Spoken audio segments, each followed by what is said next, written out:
Hi folks, I have a George Wostenholm knife for you today. Now, George Wostenholm has been making, well, it tells you over here, main makers of fine knives for over 200 years, with the IXL um, trademark being granted in 1787. So that's about 240 years ago. IXL. Now, a lot of knives have trademarks on them, which are just to show who's made them. But I quite like this one, the IXL. It's really saying that George Wostenholm excels, IXL, in making good knives. And I think it's probably also the root of the GEC unXL'd, so the UNXLED trademark that they use today for their higher end knives. Now, I've quite a few George Wostenholm knives that are sort of twin blade pen knives. I have a couple of very nice mother of pearl ones, one of which was just recently sent to me by Rick Warthog. As a surprise, I was, over the moon to get it. He sent me two Wostenholms, but one, as I say, was a beautiful one in mother of pearl. So I have a few little twin blade ones. I don't have many of their sort of larger knives, but I've got this one. Well, I probably should have shown you the wee tag on the end, just so you can see. The model is 8100 Buff for Buffalo.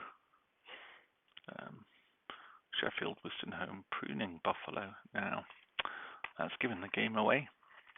I don't suppose many people would know from the number what sort of knife this is.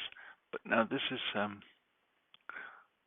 a pruner, but it's really a peach pruner. A full-size pruner would have a larger hawk bill. Oops. Let's move that up a little bit. Would have a full hawk bill like that. This is more of a peach pruner, and it's very nice of its type. Now, Wostenholm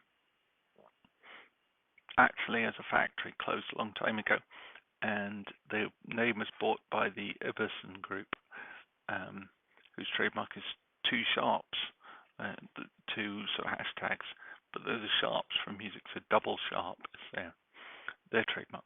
But Iverson now own them, and for a long time they used to stamp the trademark on the blades. So these ones, I think, are just etched, which is a shame. But it does say IXL George Wostenholm. Now, incidentally, it's Wostenholm.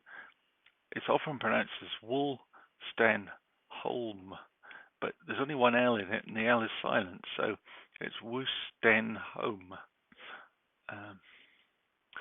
Also, the other stamp on there, which I might as well show you while we're here. Stainless steel, or stainless Sheffield, England. Now, I don't think there's anything on the other side now.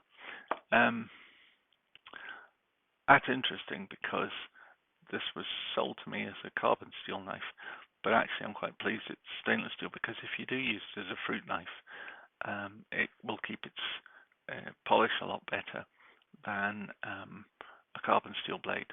But there are plenty of people out there who would say carbon steel is the only authentic Sheffield knife steel. The horse of course is I prefer stainless because I'm lazy. Nickel silver bolsters, brass liners, and let's see, buffalo horn scales. It's not the greatest buffalo horn in the world. It's relatively dull, but there is a nice color to it. It's a nice brown rather than the harsher black. But there's no feathering or anything in the pattern. Brass pins is obviously a nickel silver pin in the pivot, or you'd see it standing out. It is a nicely made knife. I wouldn't say it's stunningly brilliant, but it's clearly handmade and hand fitted. I think the junction of the blade to the back spring could have done with some work, but it's not a bad made knife. Cut off at the end is a little bit more, looks like it's bitten off than cut off, but no, overall it's quite a nice knife and a nice polish on the blade as well. Now, Wostenholm, as opposed to say Wrights, tend to be a bit more expensive, but they're not as expensive as the better Taylor's Eyewitness knives. This is sort of middle of the road things. But you do tend to pay a bit more. And I think really it's got a lot to do with the IXL Wostenholm name. But I'm not sure they're necessarily that much better knife. Perhaps the finish on the blades is a little bit better, and that re-etching is probably costing you something. Now, the only other George Wostenholm IXL knife that was comparable to this is this spear point. This one is considerably older, and the real difference here is this one has IXL stamped into the blade rather than etched onto the blade, which I really like, because that's something that in years to come will still be there, even if this knife is used, whereas this will obviously reduce over time. Also, this one has the full IXL George Wostenholm, Sheffield, England tab on it.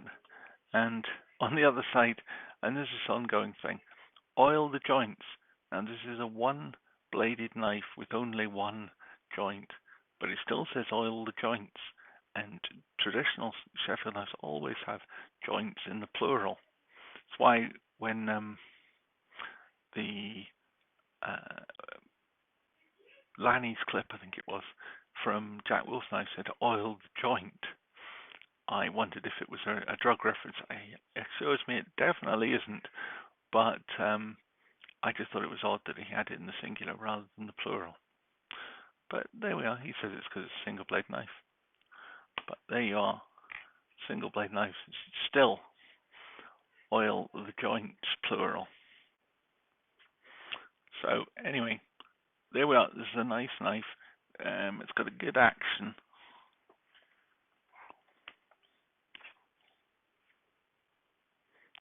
It's not quite the nail breaker of a Wright.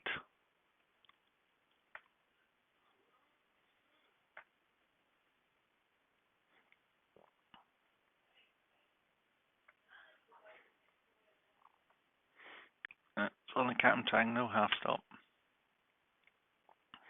Now you have plenty of blade showing, which for those of you who've got, plenty of blade showing for those of you who've got halfway decent grip strength. It would be no problem to pinch that blade open, but it doesn't really work for me, so I have to do it this way. But that's not even on camera, but there we are. I can open it even with my dodgy hands, get it to the halfway mark, pull it open, and there we are. And as I say, perfect for peeling your fruit. Okay, I think that's probably all we have to say about that. If you like this stuff, please give it a thumbs up.